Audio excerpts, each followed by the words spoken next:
वर्तमान में हमारे देश की संसद में वन नेशन वन इलेक्शन का मुद्दा सर्वोपरि है। लेकिन सवाल ये कि क्या वन नेशन वन इलेक्शन हमारे देश के लिए जरूरी है?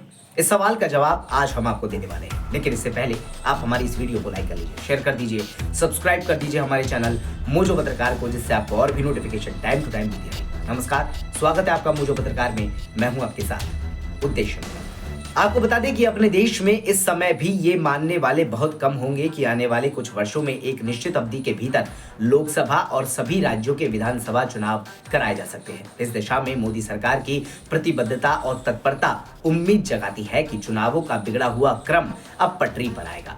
लोकसभा में एक देश एक चुनाव विधेयक प्रस्तुत होने के बाद निश्चित रूप से कल तक इसे अव्यवहारिक और असंभव मानने वालों की सोच में बदलाव आएगा। वैसे तो पूर्व राष्ट्रपति रामनाथ कोविंद की अध्यक्षता में गठित 8 सदस्यीय समिति की रिपोर्ट आने के बाद ही मान लिया जाना चाहिए था कि विरोधियों की आलोचनाओं व आशंकाओं के बावजूद मोदी सरकार पूरे देश में एक साथ चुनाव कराने के अपने लक्ष्य को हर महीने हाल ही में हासिल करना चाहती है। चलिए अब आपको बताते हैं कि क्या वन नेशन वन इलेक्शन हमारे देश के लिए जरूरी है या नहीं। तो आपकी जानकारी के लिए बता दें कि एक देश एक चुनाव के लिए 129वें संशोधन विधेयक में स्पष्ट रूप से उन सभी बातों का जिक्र है जिनसे ये साकार हो सकता है। इसमें 2 विधेयक हैं। एक संविधान संशोधन विधेयक लोकसभा और राज्य विधानसभाओं के चुनाव एक साथ कराने के लिए, तो दूसरा केंद्र शासित प्रदेशों के चुनाव एक साथ कराने के संबंध में।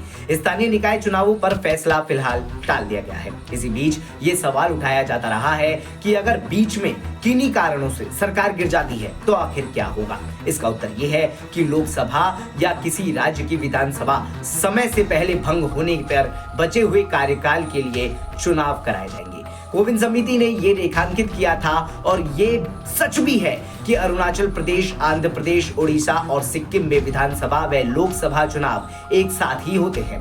राजस्थान, मध्य प्रदेश, तेलंगाना, छत्तीसगढ़ और मिजोरम विधानसभा चुनाव लोकसभा इलेक्शन से कुछ पहले कराए जाते हैं। इसी तरह आम चुनाव खत्म होने यानी लोकसभा चुनाव खत्म होने के 6 महीने के भीतर हरियाणा, जम्मू कश्मीर, महाराष्ट्र और झारखंड में विधानसभा चुनाव होते रहते हैं।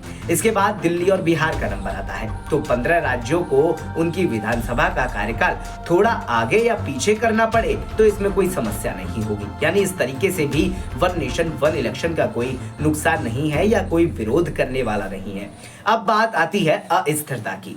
तो आपको बता दें कि 1990 और 2000 के दशक की स्थिरता और उसकी वजह से पैदा हुई समस्याओं को जिन लोगों ने देखा है वे निश्चित रूप से वन नेशन वन इलेक्शन चाहते होंगे। हालांकि 2010 के बाद राज्यों में स्थिरता आई है और केंद्र में भी 1999 से गठबंधन सरकारें स्थिर रही, लेकिन इसके पहले की स्थितियां भी हमारे सामने हैं। वैसी अस्थिरता अब कभी भी आ सकती है। यही नहीं, रामनाथ कोविंद समिति ने रिपोर्ट तैयार करने के पहले कई देशों की चुनावी प्रक्रियाओं का अध्ययन किया है।